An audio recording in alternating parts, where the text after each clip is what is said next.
remember Anthony Fauci saying early on about shutting down the economy. Well, sure, it's inconvenient if you lose your job or lose your business, right? Says the man who never missed a single paycheck. Buy my novel, Escape from the Village, from major booksellers online. Go to escapevillage.com. Subscribe to the Substack. Go to fountainheadforum.substack.com.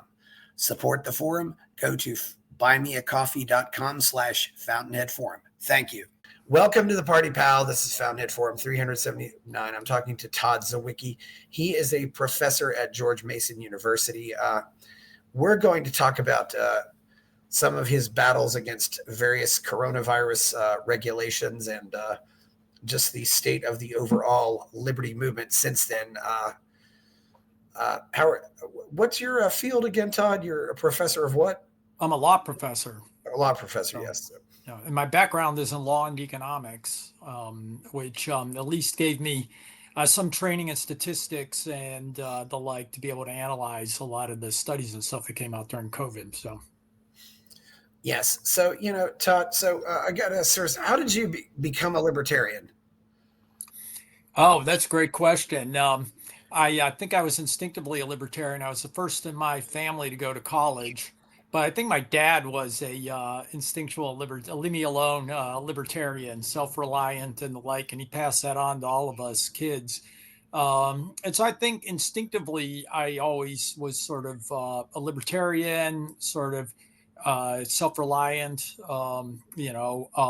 Not don't let your circumstances of life hold you back. Like I said, my family wasn't privileged, didn't go to college, anything like that. And then my freshman year of college, I happened to take a freshman seminar where we read Robert Nozick's Anarchy, State, and Utopia. And also read along with that John Stuart Mill and John Locke. And I read that. And I was like, to the extent I could understand it as an 18-year-old, I said, oh, if this guy's a libertarian, I guess that's what I am. And over time, I kind of refined it, and I would consider myself kind of more of a Hayekian libertarian now than a Nozickian. But it's been a pretty consistent idea for me over time. Yeah, and so you're a law professor at George Mason now, and and you've been how long have you been at George Mason? Over 25 years now. Took a couple of leaves of absence, worked in the federal government twice, taught at a couple other law schools, but it's been my home pretty much my whole career, and it's a great place. It's a unique law school, and I've really been blessed to be in the Antonin Scalia Law School, George Mason environment, which is very market friendly. Yes, it is, and of course, it was named after one of our great signers of the Declaration of Independence, who actually was not in favor of the Constitution. So he certainly had a great history there. It's we don't. It's funny, we don't have a Thomas Jefferson University or a John Adams University. We do have a George Washington, but then we got a George Mason. So anyway, we've talked on this show several times about what happened. What were things looking like for you at the beginning of 2020? So it's very funny. I know exactly when I got COVID. I was an early adopter of COVID. By total coincidence, I happened to be in New York City the last weekend of February 2020. I was there for a conference hosted by the Classical Liberal Center, run by Mario Rizzo and Richard Epstein. And among other people who were there, interesting enough, was Scott Atlas. It was the first time I ever met Scott. But it was just a conference on the 25th anniversary of Richard's great book, Simple Rules for a Complex World. And we just had an ordinary conference. And then I went to the train station and had to wait a little while for my train. I waited a couple hours.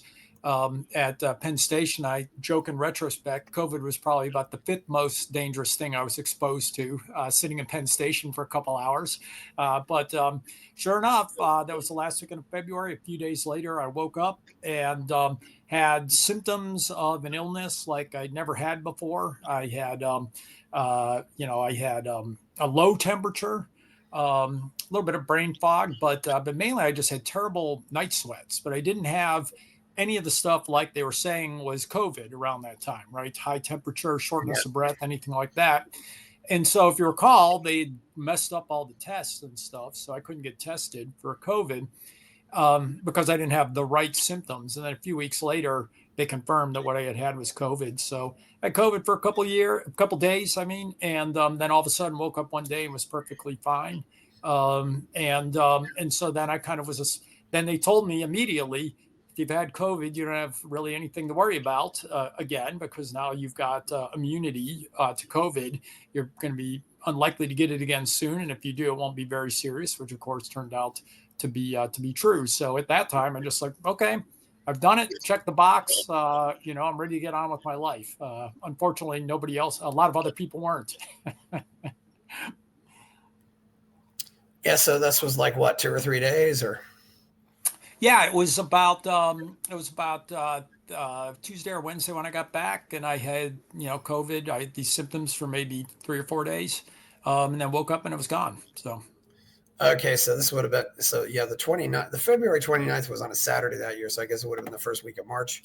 Exactly right. That's right. Yeah. It was still relatively sane at the time. It was on Friday, March 6th, that the county judge and the mayor of Austin announced that South by Southwest was canceled, and that's when I knew, oh, geez, we're going to start acting crazy here. I was already saying, well, they're going to, and I already said, well. And I was already thinking, well, they're overblowing this, because I don't know about you, Todd, but I think you're older than I am, but I can remember the way they overhyped AIDS. Yeah, right. And they did. I mean, AIDS was there, but it was, but they would do reports like, they released the top 10 causes of death in 1987. Number 1 was cancer. Number 2 was heart disease. Oh, and by the way, number 12 was AIDS. Yeah, right. So why don't they mention they would report it that way? It was so. Right. It was so. Anyway, so what were you thinking about COVID right then at that time? So what was funny to me, right, was like I said, I'm an economist. And what I remember right around that time was that I'd never heard of Anthony Fauci by that time. Yeah. I still wish I never would have heard of Anthony Fauci since then. But I remember reading a quote in the paper from Anthony Fauci where he said, "When this is all done, I'd rather be criticized for being, too cautious, and too aggressive in fighting this rather than less aggressive."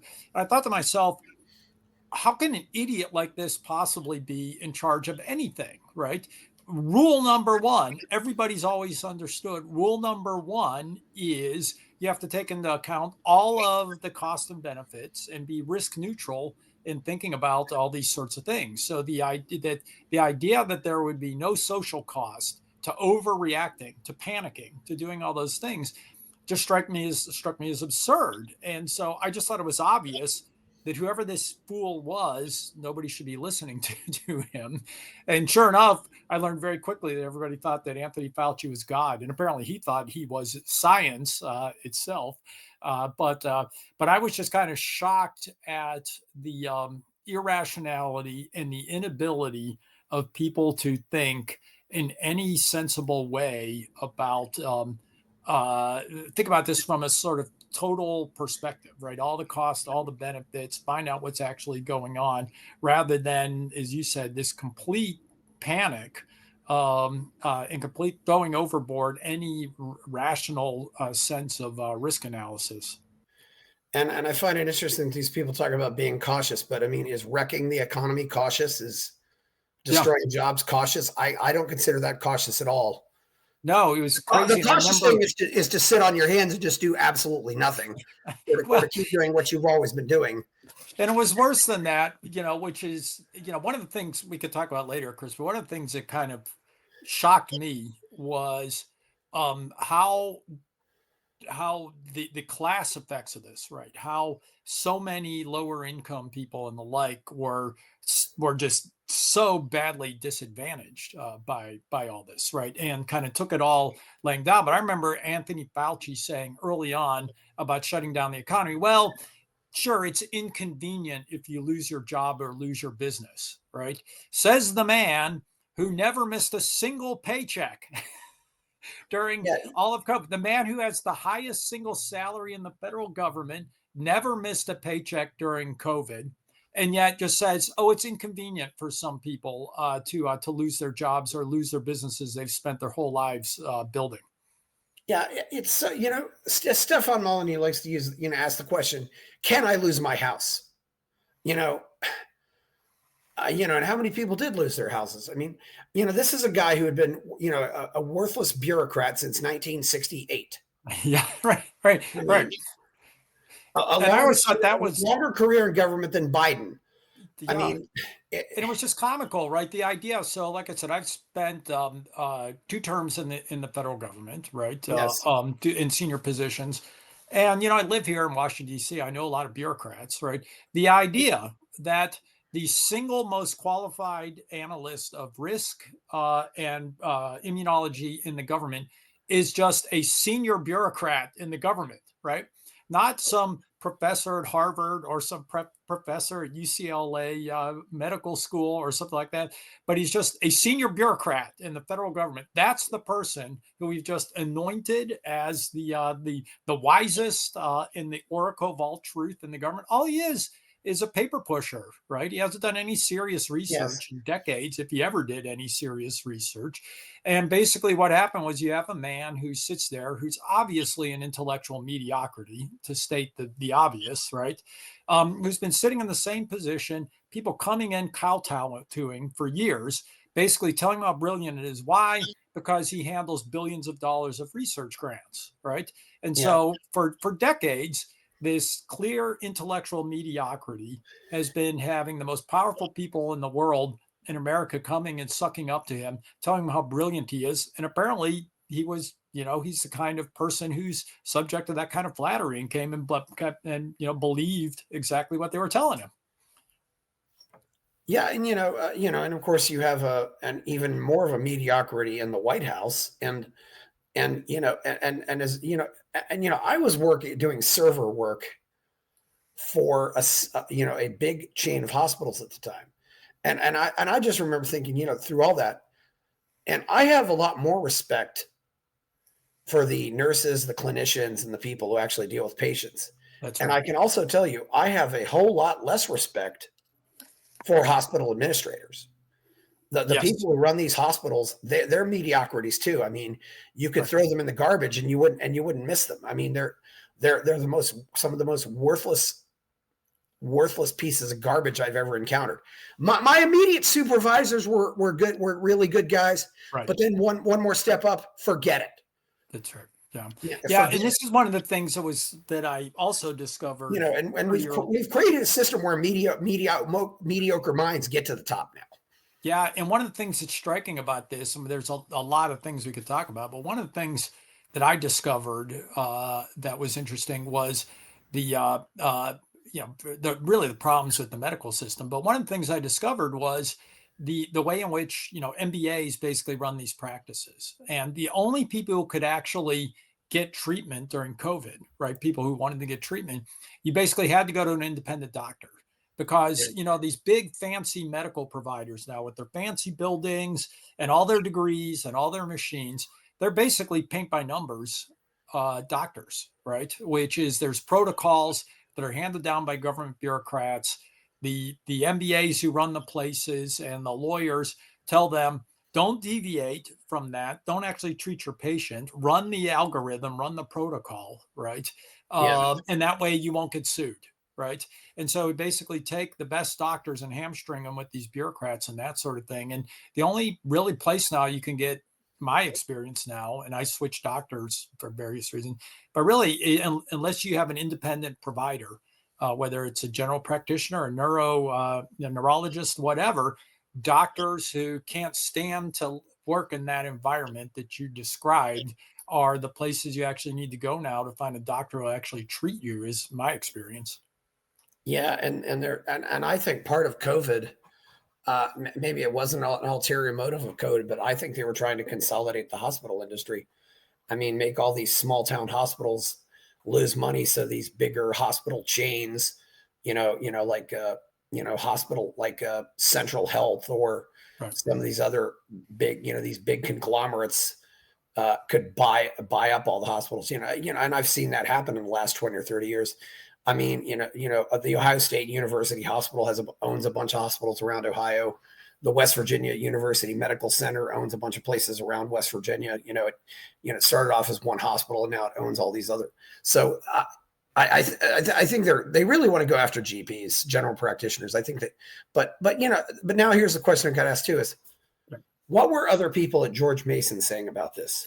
Because you are at a largely free market university. You know people who work at various organizations, that are supposed to be free markets, and feel free to name names because I've been asking what happened to our movement, and even people who are close inside this don't want to talk about it. I've not, you're almost inside the beltway, so to speak. Yeah. So let me start with the last point first, and then circle back to George Mason, which is this is a challenge that I've been putting to libertarians, and especially the beltway libertarians who nowadays are involved in all the think tanks and that sort of thing, which is COVID was the greatest threat to individual liberty, at least in a generation, right? And the libertarian movement failed. The libertarian movement was at best MIA, and in many instances complicit. Coming up with convoluted theories about why people, like the vaccines and masks and all this sort of stuff, right? All these convoluted theories, made up data to support what it was. And what was disheartening to me was, the knock on libertarians has always been, oh, libertarians aren't principled. They're just a bunch of selfish people who are just coming up with an ideology to advance their self-interest. And sure enough, as soon as COVID hit, the sort of older libertarians, the more neurotic libertarians, the whoever, right, just threw every principle overboard, right, and became at least as panicked, at least as statist as anybody else, and just totally threw any principle to the wind, and basically became as coercive as anybody else. Yeah, I certainly, I've often said there was about 1/3. There was a large group of people, unfortunately, who just didn't say anything. Right. And that's the group that was MIA. Yeah. Or as I said, they were whispering when they should have been screaming.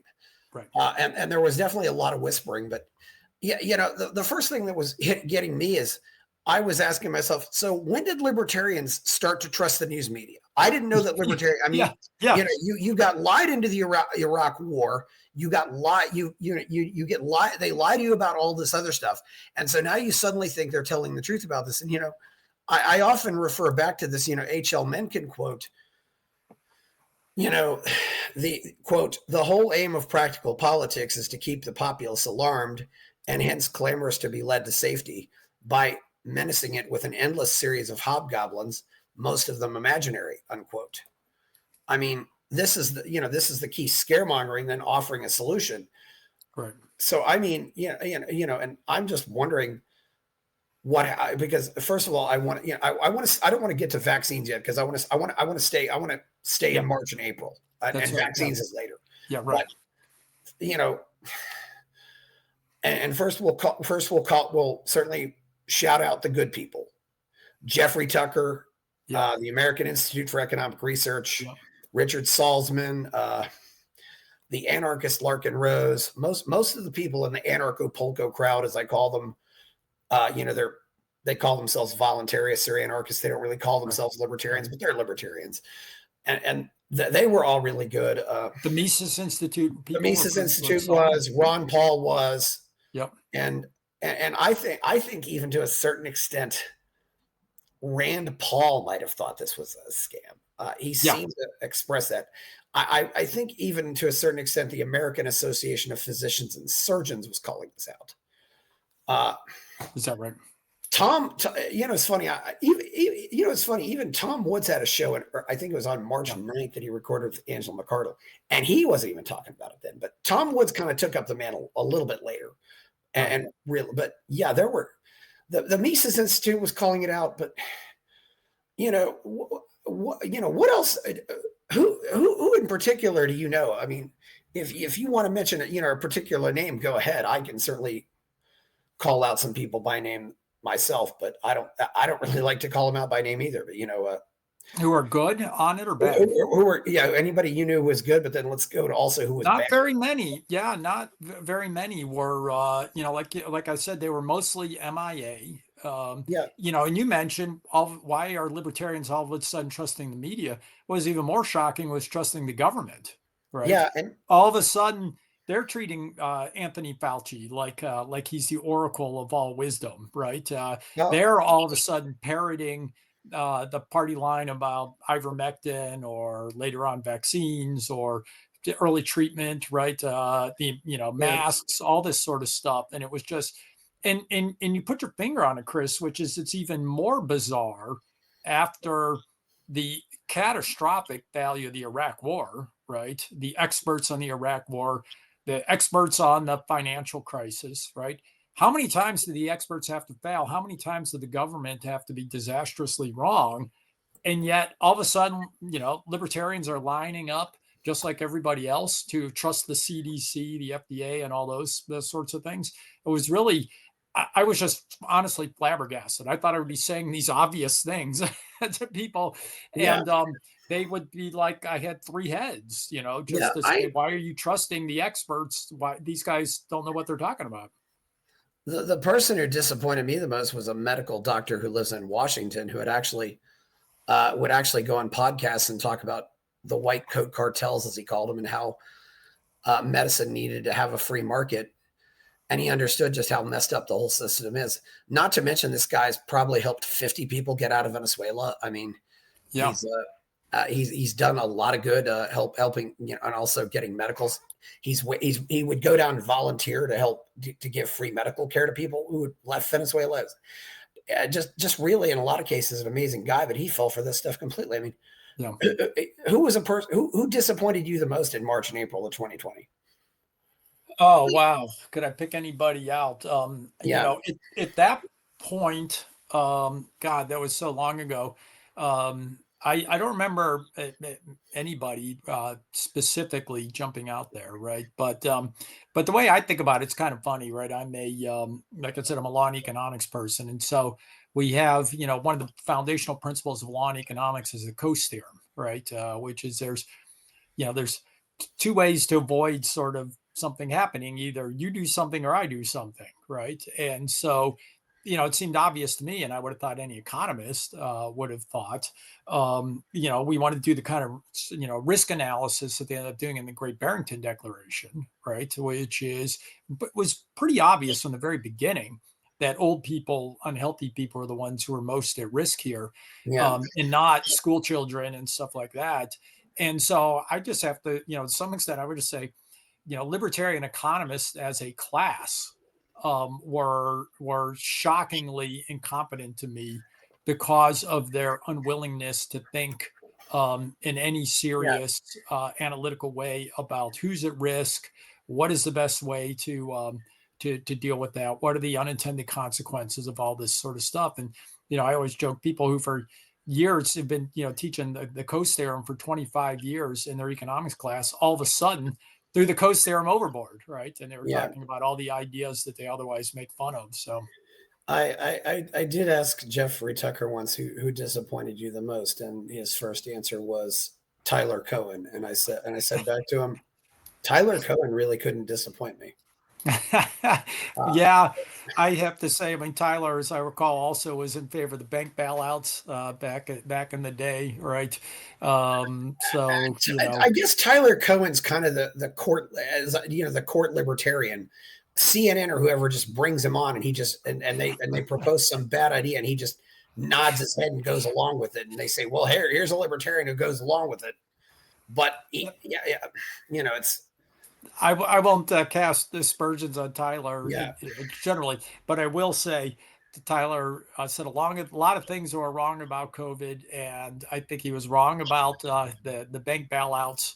I didn't realize And it's the favorite, or maybe I'd forgotten. yeah, and it's like this is one of the things you get, that bothers me about libertarians is like when the chips are down, right? When on the biggest issues where the establishment is pushing hardest in a statist direction, that's when libertarian standing on principle is most important. And it bothers me when I see libertarians abandoning their principles in many cases, I think not even for any intellectual reason, but simply to conform to establishment Yeah, opinion and to fit in because they don't want to seem crazy by opposing this idea that the establishment overwhelmingly supports. And I'm not saying that's what Tyler did yeah, here, but but I think that is an impulse, especially for Beltway libertarians. I think the problem with Beltway libertarians is a big deal. We've got more and more think tank people here, people around here who've never worked in the private sector, who come to Washington, D.C., have no experience with business, go right into the kind of think tank policy world and absorb those norms. And, one of the things that was striking to me was the cavalier approach that so many libertarians took to people losing their living, to their businesses being destroyed, right? People not being yeah, able to go to work, right? And, we've always understood that entrepreneurship, building a business, being productive is part of what it means to be for human flourishing, right? That is a meaningful thing to build a business, even if it's a sports bar or something, right? And so many libertarians just join the chorus basically.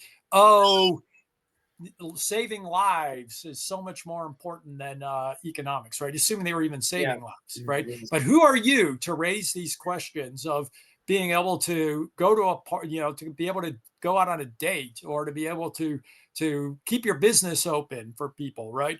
When lives are at stake, right? And they just that idea of overwhelming what people think is important to themselves was just kind of shocking to me.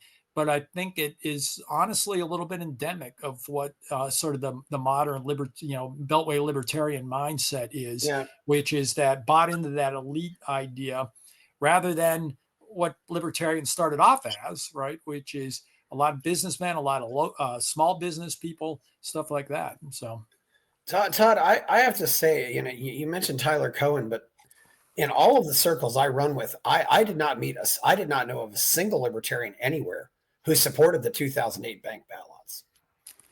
yeah, I did not know anybody. I mean, they were all opposed to that, and that was, right. And if nothing else came out of the bank bailouts, I think that was largely what inspired Satoshi Nakamoto to write the Bitcoin white paper. But yeah, and I certainly saw a certain percentage of libertarians leave after the World Trade Center, but Right. this to me was such an obvious. I won't say it was a fraud, but such an obvious case of making a mountain out of a molehill, and so many people. It's such an inexcusable failure to me is what gets me. And the guy I mentioned, I think that guy I mentioned, from the doctor in Washington, he would give, I think he was giving about $100,000 a year to the National Libertarian Party. So I think he was definitely, granted, I don't know for sure, but I've got a hunch that he was whispering in the ears of people who were leading the Libertarian Party at the time, unfortunately, which is why the Libertarian Party did put out a video about how the FDA had suppressed tests, but there was nothing about the policies. Right. The Libertarian Party was just unbelievably silent, and a lot of the people I know in the Libertarian Party there was just this so what, who cares attitude. Right. Yeah. And, and so much of it was, again, just sort of looks a lot like self-interest, right? Which Yeah. is the burdens fell on young people.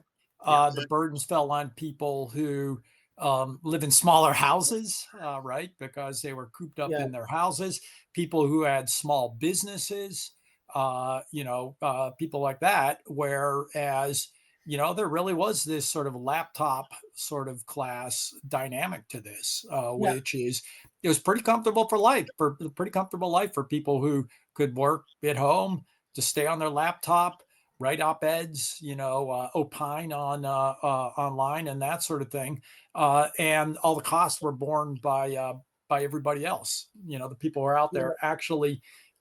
I saw this one amazing article, and I think the class distinction was relevant to libertarians as well. I remember seeing this article in the New York Times about how to protect yourself from getting COVID when you're in an Uber, and the obvious response was, "Well, what about the Uber driver?" Right? Yeah, there It's was. like all these people, the people who made the meals, the people who worked in the kitchens, delivered the stuff to your door, the people who worked at the Amazon warehouses. These people are just treated like furniture, right?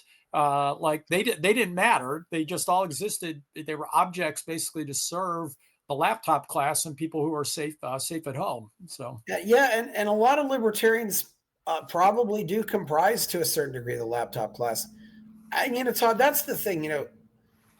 Libertarianism is certainly about what's in it for me, but it's also a question of what kind of society do I want to live in. right, And I was protesting in April of 2020, and I kind of thought to myself, if I don't go out, and there was a protest on a Thursday, and even though I could have gotten arrested, I just thought to myself. At first, I kind of thought to myself, well, what kind of libertarian am I if I'm not going to risk getting arrested? right, But the other thing too is, right, and it was just really a matter of, what kind of world do I want to live in? Do I want to right, live in a world where people and anything that hits somebody else can hit you? I mean, this was impacting people, and I think the repercussions of this we're still going to be able to see them 50 years from now. yeah, I really do. We're still seeing a lot of them now, but yeah. it's just. The And I actually undermining, am wondering that, and that's why I brought you on here. First of all, I like to ask people what happened to our movement, and yeah. it really is unfortunate. Yeah, and I also think it was a hugely blown opportunity. Yeah. Oh, yes, absolutely. This was the chance to take the stand and to take a stand This for was the freedom. chance to take a stand, and I mean, I wish I'd been doing this show back then, just because I Right. think I would have gotten a Right. spike in listeners and stuff like that, and other things on that topic, and we could have used it for recruiting, and some people did take the opportunity. Right. I mean, for example, Donald Rainwater in the state of Indiana ran for governor and got the highest percentage of vote totals that a libertarian gubernatorial candidate ever got, the highest percentage, because he went out and Right. opposed all this stuff. Of course, and I mean, he was in the double digits, and because there were so many people just saying, no, I'm not voting for. I don't care if I'm a Republican. What he did was inexcusable. Yeah. Right. And the fact that so many of the only governor who got punished for this was in Nevada.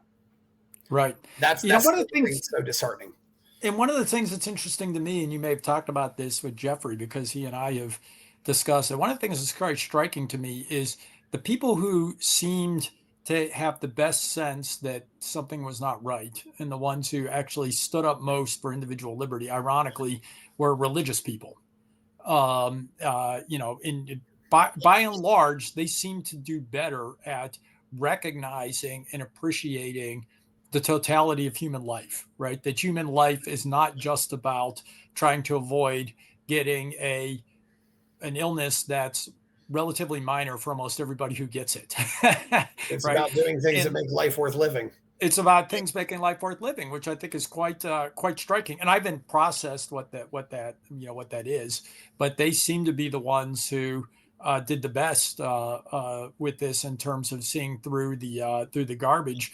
And what I saw among a lot of libertarians was who claim they're so analytical and that sort of thing was essentially just reverse engineering the data as it was, right, to support whatever they wanted the result to be. Right, cherry picking studies, Yeah. they're doing all that stuff just like everybody else does Yeah. to rationalize whatever they wanted their position to be, which kind of put the lie, I think, to the idea about how hard-headed and rational libertarians are. You mentioned April, and I just wrote this book review essay of a couple books you could find on the AIER website. They asked me to write an essay, and one of the things I point out there was it was obvious from the beginning that this whole thing was bogus, right? The idea that when people were out protesting against the lockdowns, they should be arrested because, they want to kill grandma. And then literally like just a couple weeks later, we're having even bigger, more unruly protests for Black Lives Matter. And meanwhile, everybody's waving the banner. This is public health necessity, right? The people who were cracking down a month before were out leading the charge, the politicians and that sort of thing. Somehow, apparently BLM protest, you can't get COVID at a BLM protest, right? But the fact that the experts, the public health people, the media, all these people were so willing to just turn on a dime, right? And just ignore everything they previously said showed the whole thing was political. It was just weaponizing the prestige and the fear of public health, credentialism to impose policies on the people. So it didn't surprise me that much, but I was surprised that governors would allow their sales tax revenue to drop the way it did, because obviously this was definitely hurting states in the coffers as far as sales tax revenue. Well, I think the federal government more than made up for it, didn't they? And of course, the majority of the public doesn't understand inflation either. Yeah, or that this would lead to inflation. They're just kind of wondering, well, gee, why are prices going up? Well, we don't need farmers. We can just buy food at the grocery store. Well, simultaneously reduce supply and increase demand, then it'll all work out fine. You did make a good point about the religious people, though, because the religious people. I wonder what religious people thought versus the people who run the churches, because Pope Francis was absolutely horrible. And I think most of the people who were in official spaces in the churches were horrible. But I think that's right. It is interesting too, and I've got to say too, Todd. Objectivists were absolutely an embarrassment, as they often are. But although Richard Salzman was very good, and that was why he ended up breaking with ARI. ARI was I wasn't really shocked that ARI got this wrong.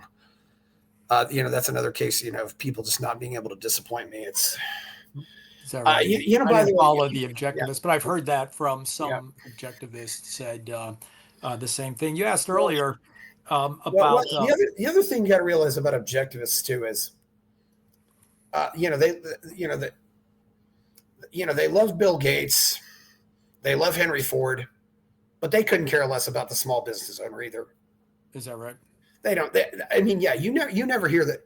You never hear them talk about that, even though that's where big business comes from. I don't know about you, but this, even though I'm a capitalist, this absolutely positively made me hate the billionaires, because they didn't care. None of them did. They're to me, every billionaire in America now is just a corporate welfare statist, crony capitalist, lobbyist.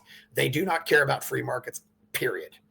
Right. The most, probably the biggest business person who came out against this was David Neilman, who was the founder of JetBlue. Is that right? Yeah, I mean, he's not that big a name, but that's one person I can think of who was saying this is crap. And and eventually Elon spoke out against California, moved the company to Texas. Yes, right? He did. And then he got engaged on the once the censorship aspects cranked up, right? And that's what you talk about. Elon is doing some. Elon gets a lot of government contracts, but he's fighting some of the good fights. Yeah, he is. That's right. Yeah, that's right. Yeah. And by the way, when I asked, I went back to that conversation with Jeffrey Tucker, and who number 2 was after Tyler Cohen. He said, David Bose. Is that right? I don't know. I've come to the conclusion, Todd, that a lot of libertarians have their jump the shark moment, where they just stop being. That it's like the TV show is good, and then it just stops being good, and it's like some of these people just they're like they get to old age or something, they just stop being good libertarians, and we can remember all the good they did, and then we'll just forget everything after that. Yeah, I mean, one of my friends pointed this out to me, which was a problem, right? Which is uh, older libertarians were it seemed to find it easier to rationalize their neuroticism than younger libertarians, right? They somehow, older libertarians, and I don't remember David's position specifically, but older libertarians seem pretty comfortable with locking school children in their houses, making them get vaccinated, and all that sort of stuff. Older judges seem to exhibit the same pattern, right? In a lot of areas. And this is one of the things that annoyed me about the cavalier attitude of, we're going to get the vaccines in more detail later. But when libertarians would say, oh, it's up to the employer. The employer can just tell their employees to get vaccinated, right? Maybe that's right, maybe that's wrong. But fundamentally what that meant was, neurotic 60-year-old men basically making 25-year-old employees with no job prospects choose between myocarditis and getting fired, right? And it was the same, I think it was the same sort of thing, right? Older, more powerful libertarians who felt like they had a megaphone, and they basically, in many cases, I think, kind of abused it or abused their power to take advantage of, to impose costs on younger and more vulnerable people. So.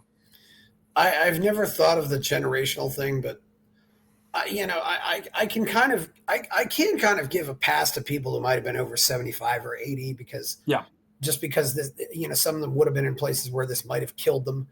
I mean, my oldest brother died in 2022, and when I visited him at Christmas, I kept a bottle of hand sanitizer by the door, and every time I came in, I cleaned it off. Although I didn't really do much, and I think at one point I did get the virus, but I'm not really sure when it was. So it's because I remember going to the Austin Tantra Festival in December of 2019, and I immediately was coughing the next day. And Tantra Festival, that's exactly the kind of place where you would get it. Right. But I naturally thought that it was just cedar fever again, maybe coming early, which is what we get here in Austin, because allergies can be really bad here, and that can sometimes it can mask itself for other things. So I was wondering about that, but it's and that was the thing, right? It was pretty obvious. I mean, it was obvious early on. Everybody in the world was going to get COVID, right? And then, it was out there. People were talking about if we could lock down the United States, we could eradicate. It's like, no, people in Brazil and India and, the rest of the world, people are going to still get COVID, right? We're not going to stay locked down forever, as Australia learned, right? And so it was just a fantasy. The zero COVID thing was just a fantasy. And again, the inability of libertarians to talk about rational risk analysis was a missed opportunity again. So, well, zero anything is a fantasy. Zero prostitution is a fantasy. Zero alcohol was a fantasy. Right. As it's this whole idea that government can just make something, and this is one of the key points here too, is Trump initially promoted this to demonize China. He wanted to demonize China, demonize world trade. I mean, I've sometimes wondered if we would have went through this if Hillary had been in the White House, and I don't know if we would have, because I don't think she would have pushed the world. International trade is bad, international travel is bad. Trump did that. I mean, Curtis Yarvin, the charlatan that he is, published this article in February of 2020. Globalism is dead, and Ezra Levant of Rebel News up in Canada says, well, Trudeau hasn't shut down flights yet. He was complaining about Trudeau. I mean, so they had their own reasons for scaremongering about this. They used this to push an agenda, and then it got enough noise that the left picked it up and ran with it. And here we are, with a wrecked economy and destroyed businesses, and still a wrecked society.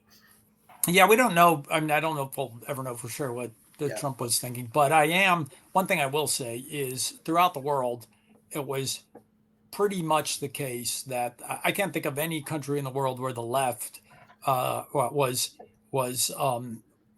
better on COVID than whatever their conservative party is Yeah. relatively, right? Yeah. And that was the case in the United States also, right? I mean, it's impossible to think of any major left-wing figure I can think of who was anything but utterly alarmist and totalitarian on COVID. And there were not enough sort of libertarians and conservatives standing up, but most of them were a little bit better. And if you look at guys like DeSantis, right, who missed the ball pretty early on, but switched course pretty quickly, right? Texas, Yeah. a lot of these places did a lot better and were a lot more sensible than blue states, which wrecked their economies even more. So, and so I'm not acquitting them. I'm not saying they were great, but I do think there's a pattern that I think can be explained why leftists were much more totalitarian and much more neurotic about COVID. So. It seems like to me DeSantis was trying to apologize for it in some ways.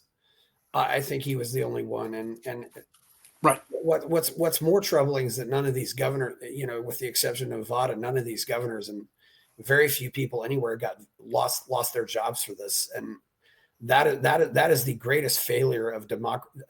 COVID is really the greatest failure of democracy ever. It really is. And that's a fascinating point. And this is the point I said earlier, or I talked about earlier, which is that these governors did not pay a political price, right?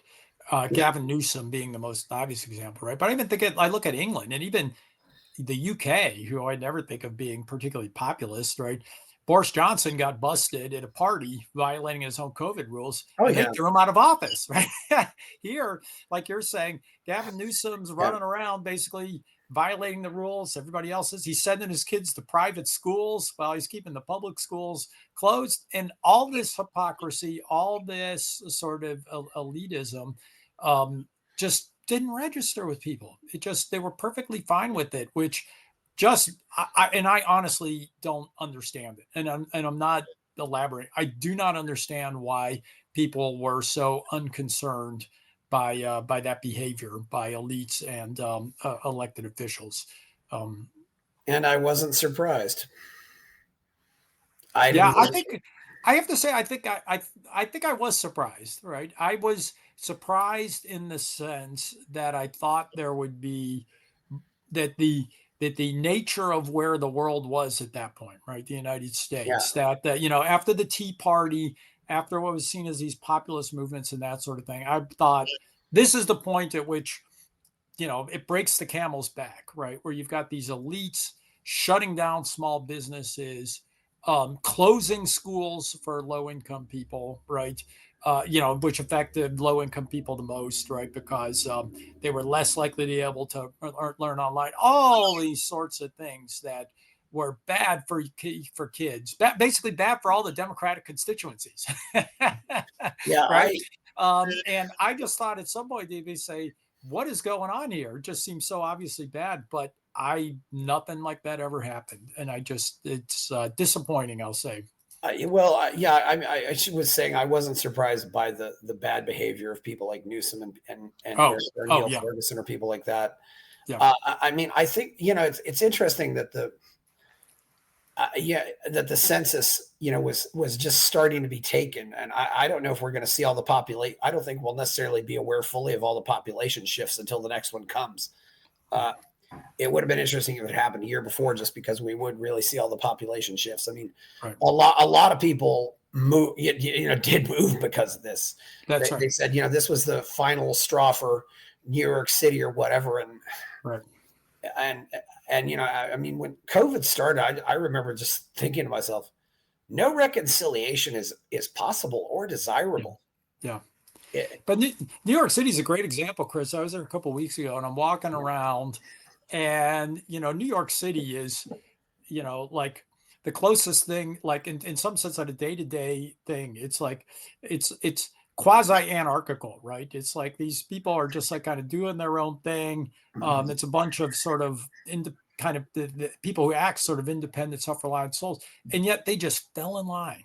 They just Yeah. totally fell in line. They didn't question any of it. They just allowed themselves to be co-opted, and it's a weird thing. And you mentioned migration, but also we've seen this with I'm a professor. We've seen this with younger people, right? The explosion of interest in SEC, Southeastern Conference schools, Texas schools, stuff like that, as students sat in their house during high school and saw all the kids down at Alabama and University of Texas, right, going to football games and having fun. And they're sitting up there in Massachusetts and they're like, what the heck is going on here? I like what they're doing. So I've really been wondering too, about, what are how are the kids going to feel about this, or what are they going to think, the kids who lost their proms, the kids who might have lost their graduation ceremonies. And I remember that May, I posted some people, thank you for giving your kids the graduation that they deserved. They went through all of this for 12 years and this is supposed to be their night. And, and granted, these really aren't these things aren't that important, but when you're that age, they are important. Taking the proms away. And so, I sometimes wonder, how are the kids, who are the real social butterflies going to deal with this? I figured they'd go nuts. And not to mention, Todd, things like Alcoholics Anonymous meetings, 12-step meetings. What are they going to do? I said, you're telling these people this is not essential. This is the thing. How can you decide for somebody else what is essential and what isn't essential? That's right. You can't. That's right. For some people, going to church is essential. One of the divides I think there was here too is you have libertarians who are much more natural rights theory or moralistic, and then you have the libertarians who seem to be more utilitarian. Yeah, right. And this was a huge divide, and it just shows the failure of a utilitarian approach. And of course, even if you really do think about utilitarianism, this was the bad policy anyway. But somehow the utilitarian libertarians got fooled into thinking, well, yeah, maybe this is a good idea. And so many That's just right. Saying, well, I didn't, so many libertarians had this. Well, I'm not an epidemiologist. I'm not, Right. I said, so you didn't know that these policies were violent, Right. Yeah, I think you're right. I mean, and what we saw was how weak, I agree with you, which is how weak utilitarianism is in a situation like this, where it's so easy to persuade yourself that the data supports your preconceived position. And I know a lot of people who were able to do that very easily, basically say, oh, I'm just following the science or whatever, right? That sort of thing. Yeah. You make a great point. I don't consider myself an objectivist. I mean, been very influenced by Rand and that sort of thing. But your point about what's important to other people, one of the things I remember when I first read Rand in the 20s, there's that great scene, or that kind of fascinating scene from Atlas Shrugged, about the car company. Again, I've been read for a while, so I can't remember the name. But the poor guy, the widower, I don't know if you remember this guy, but he was this widower who loved classical music, right? And everybody else in the collective basically decided, your classical music album buying is a selfish indulgence. Right. So we're going to take money from you and give it to, these poor kids and that sort of thing. And they basically just judged that what was important to him wasn't important. Right. And it was basically in the book, it's the guy's basic source of happiness. Right. And so after that, they basically take away what makes life living. Right. And that's what they did to a lot of these kids. Right. I know some kids who lost. So I know a kid who borderline high school student. The only reason he really, paid attention in school and did well in school at all was so he could stay eligible to play sports, right? So they took away his sports, canceled his season just like that, right? And he's like, why even bother now, right? And so he spiraled in school. The sports were his social life, that sort of thing, right? And became a miserable experience for him, just basically because he lost his senior year. He lost his opportunity to play sports. He lost his friends, right? And everybody's basically like, well, you're a young, healthy guy, but, for the good of the cause, you've got to set that all aside, right? We can't just let you play sports and decide for yourself whether you want to play sports or not. We got to dictate to you what you're allowed. And it was just, I don't know, it's just heartless, just cruel, and selfish. Yeah, it is cruel. I mean, that's the thing, COVID taught all of us that we really are, that we're not all in this together, and we really are just in here for ourselves. I mean, if that didn't, and not to mention, Todd, one thing that was near and dear to my heart was taking acting classes, going to plays. I haven't been back to an acting class since 2019, and I would so love to get, it's like all of that seemed to shut down, and I don't know if it's quite recovered here in Austin. And Right. not to mention, that was always a safe place for me. And so many people, musicians and actors and all of these people just bought into it. And I'm just, Right. even though it actually harmed themselves. Yes. Right.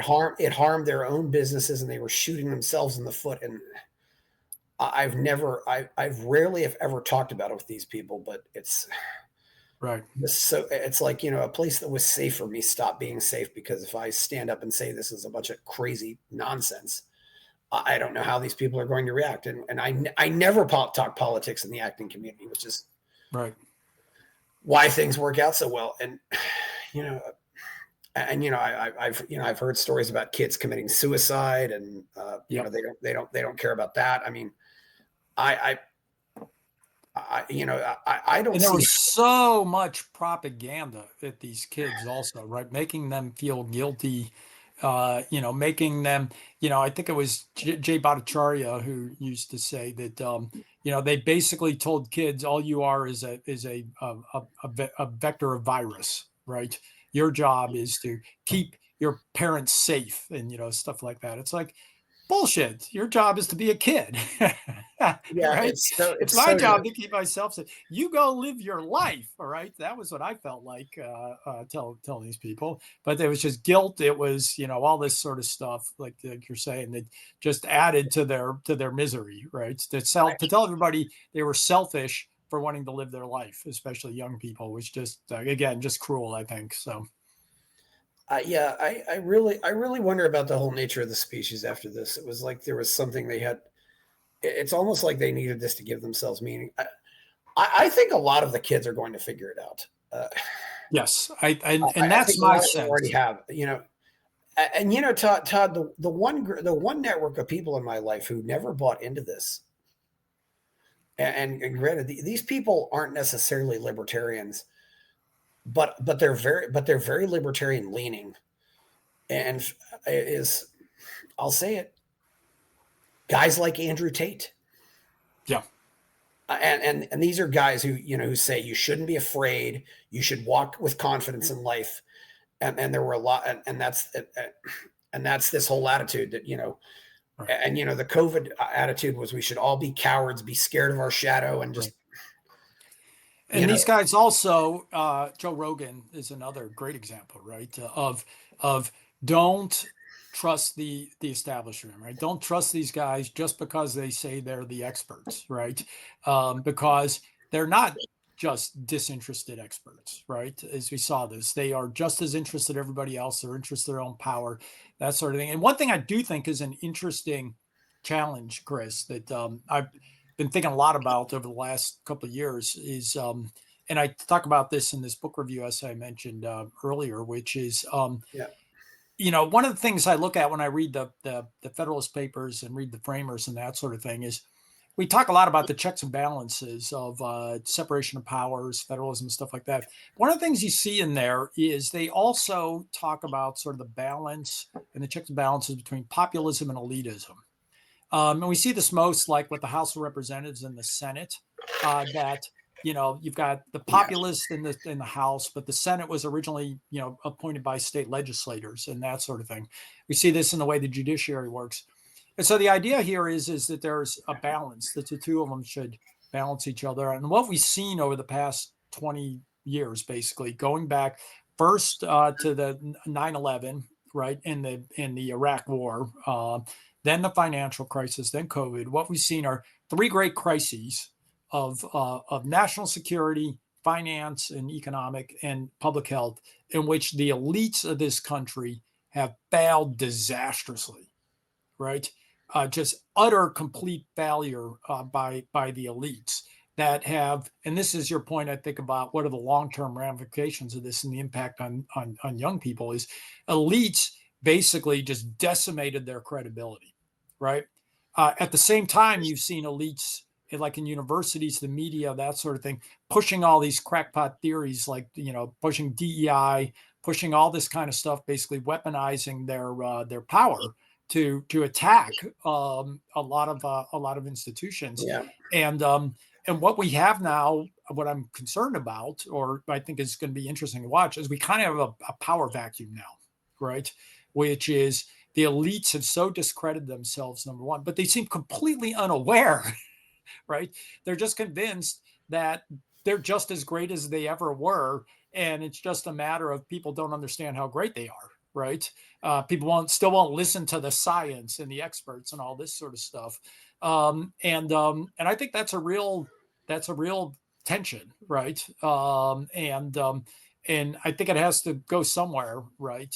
But I think that's something that that worries me, in the sense of thinking about sort of the long-term sort of institutional structure and stability of the country. So it does worry me too, because I think society still needs smart people, and if we have smart people who have integrity, they can be very valuable. And we already have a society that glorifies stupidity much more than it should, and I don't want to see stupidity glorified even more. But I do understand why there would be an anti-intellectual attitude now. Yeah, because I do remember after COVID, I thought to myself, I probably on average will trust somebody with a high school diploma more than somebody with a college diploma. Yeah. Just based on that.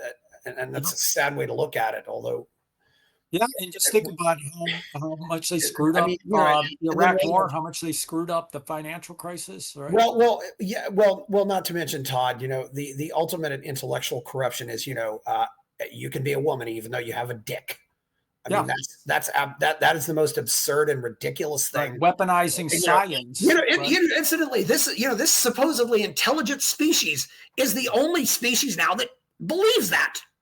Right. Every dog understands, hey, I'm a male dog. I'm a female dog. All the other species get it.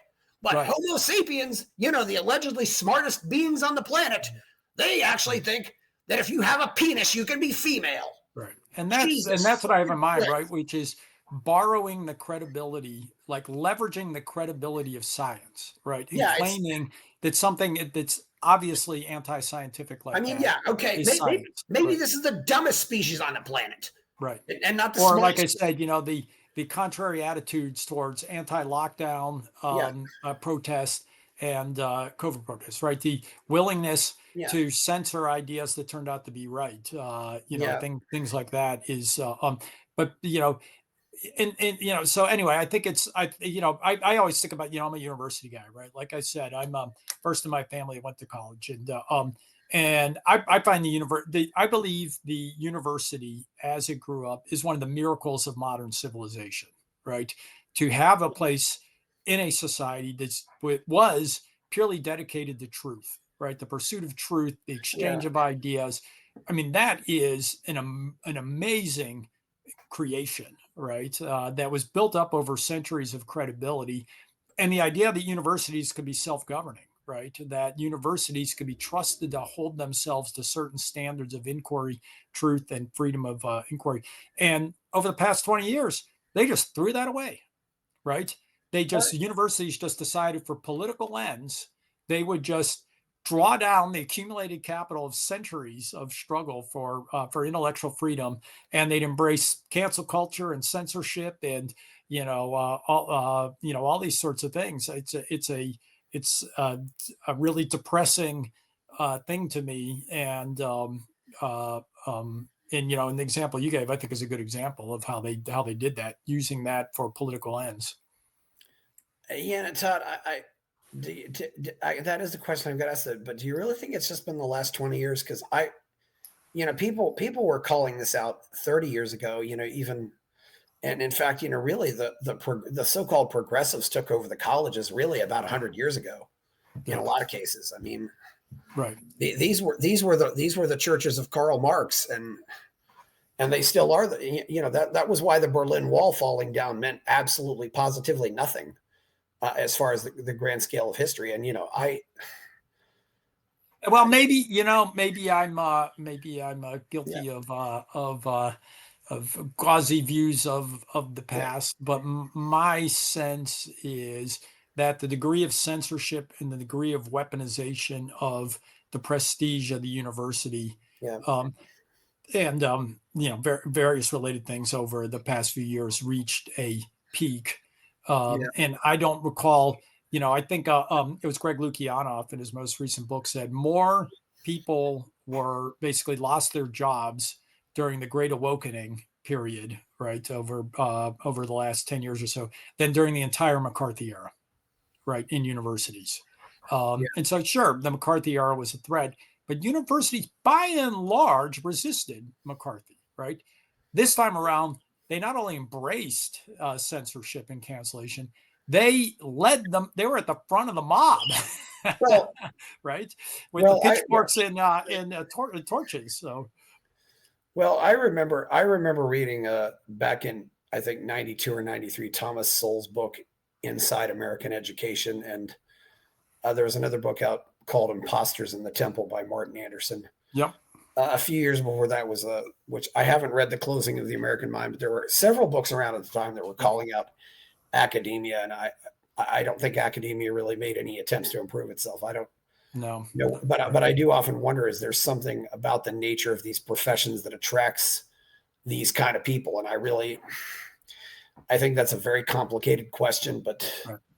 and what was you had your own personal odyssey here. I mean, Right. what's your own personal COVID story? Because still haven't talked that much about the vaccines yet, but obviously that Right. was another issue for you, I think. Well, I've only got a few more minutes, but I did want to Yeah, segue with that. You asked earlier on about George Mason. I have to say, my experience in my law school was great. My yeah, colleagues are really. I mean, I love my colleagues. They even if they didn't agree with me on the merits, they agreed with my right to speak yeah, and and a lot of them had questions, and as soon as I showed them the data and the analysis, they understood it, right? And for those who aren't familiar with my saga, I had COVID, as we talked about, in late yeah. February 2020. Taught that following year, the whole year in person. I volunteered to teach in person because I was Mhm. told that if you had COVID, you were safe, right? While younger colleagues zipped off to their beach homes and zoomed in because they were so afraid of COVID. I taught a teaching overload in person because my faculty was dedicated to trying to teach in person, and we were basically pushing the university to allow us to push in person to teach in person, especially for our first years, because it's like our job. Our job's not that hard being professors, right?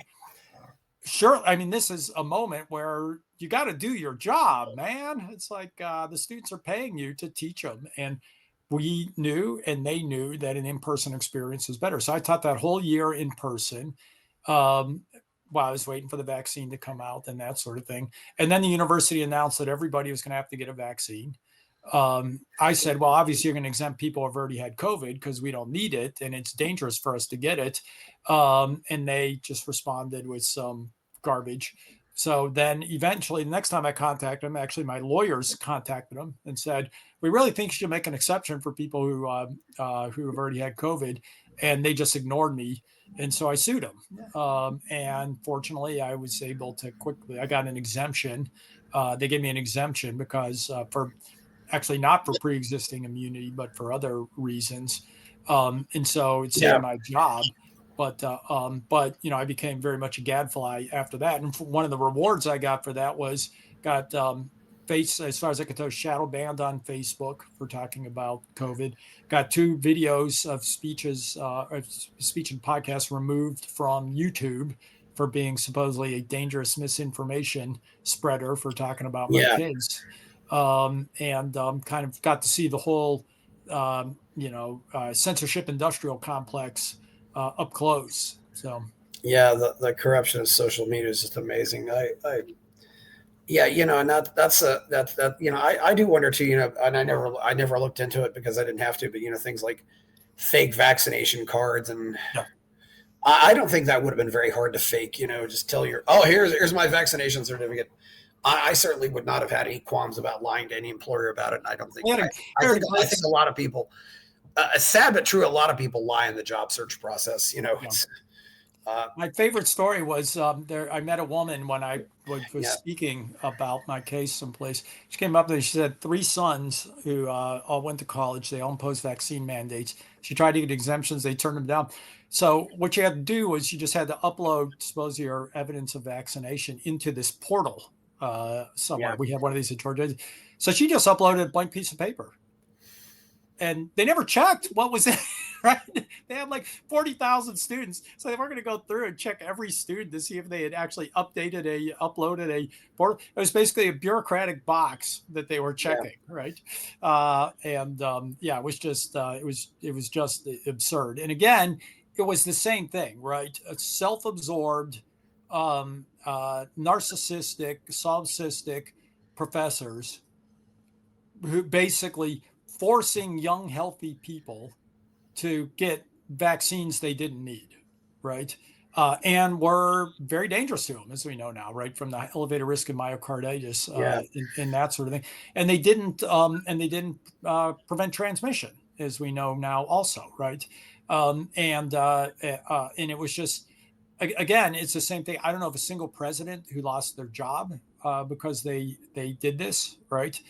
Basically forced this on kids. Just appalling that they were so willing to just throw these kids to the wolves, basically for their own psychological comfort, because that's all it was psychological comfort, because there was no credible medical or scientific basis for requiring those vaccine mandates. especially if it's somebody who already got it. Yeah, it's And I'll just say one last thing, Chris, because then I've got to sign off. But one thing I think people want to understand, sort of what was going on, is it's something that after all these years people don't understand, is the concept of mucosal immunity.